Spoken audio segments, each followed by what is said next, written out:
जहाँ रायपुर विशाखापट्टनम भारतमाला प्रोजेक्ट में गड़बड़ियों की कहानी खत्म होने का नाम ही नहीं ले रही है। अब तक इस प्रोजेक्ट में सिर्फ अभनपुर के 7 गांवों में गड़बड़ियों की जानकारी सामने आई थी, लेकिन अब धमतरी और दुर्ग से भी ऐसी ही कहानियां सामने आ रही हैं। इतना ही नहीं, इसमें रसूखदारों का भी नाम सामने आया है।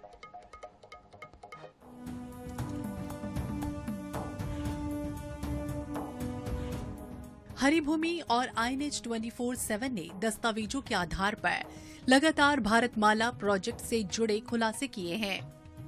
अभनपुर के 7 गांवों में अधिसूचना के बाद बटांकन, नामांतरण और खरीदी बिक्री के हर कारनामों की पोल खोली है। अब इसी तरह की जानकारी धमतरी जिले में भी सामने आ रही है, जहां मुआवजे के नाम पर शासन को करोड़ों की क्षति पहुंचाई गई। रसूखदारों की लिस्ट में अहम नाम धमतरी के तत्कालीन कलेक्टर जयप्रकाश मौर्य का भी है, जिन्होंने अपनी पत्नी निलंबित IAS रानू साहू के परिजनों के नाम पर जमीनें खरीदकर मुआवजा बांट दिया। तत्कालीन कलेक्टर जयप्रकाश मौर्य के परिजनों ने खरीदी जमीनें। धमतरी के सिर्री गांव में अलग अलग खसरा नंबरों की जमीन खरीदी।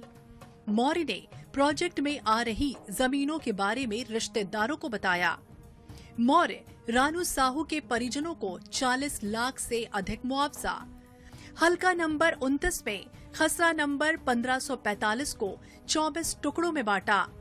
बांटी हुई जमीन का लिया भारी भरकम मुआवजा। दुर्ग में भी गड़बड़ियों को लेकर सामने आ रही हैं शिकायतें। यहाँ भी कई रसूखदारों के नाम मुआवजा की सूची में शामिल। इधर राजस्व मंत्री टंकराम वर्मा इन जानकारियों और शिकायतों के आधार पर जांच में विस्तार का दावा करते हैं, जबकि पूर्व मंत्री शिव डहरिया सख्ती से जांच की मांग कर रहे हैं। सभी जिलों का जांच होना है, सभी जिलों से प्रतिवेदन आना है, तो टाइम लिमिट नहीं किए थे, पर काम में तेजी है। आप देख रहे हैं कि रोज की रोज नई नई बात आ रही है। आज तो आप देखें कितने बड़े बड़े अधिकारी उसमें शामिल हैं और कैसे कैसे किए हैं।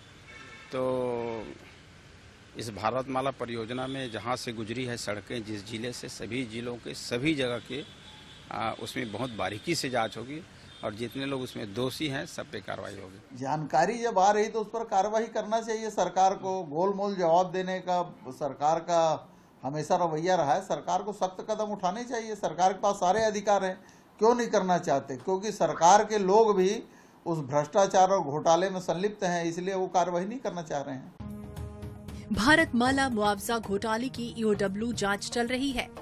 ऐसे में शासन को चूना लगाने वाले कई रसूखदारों की मुश्किलें आने वाले दिनों में और बढ़ सकती हैं। INH 24/7 के लिए रायपुर से गौरव शर्मा की रिपोर्ट।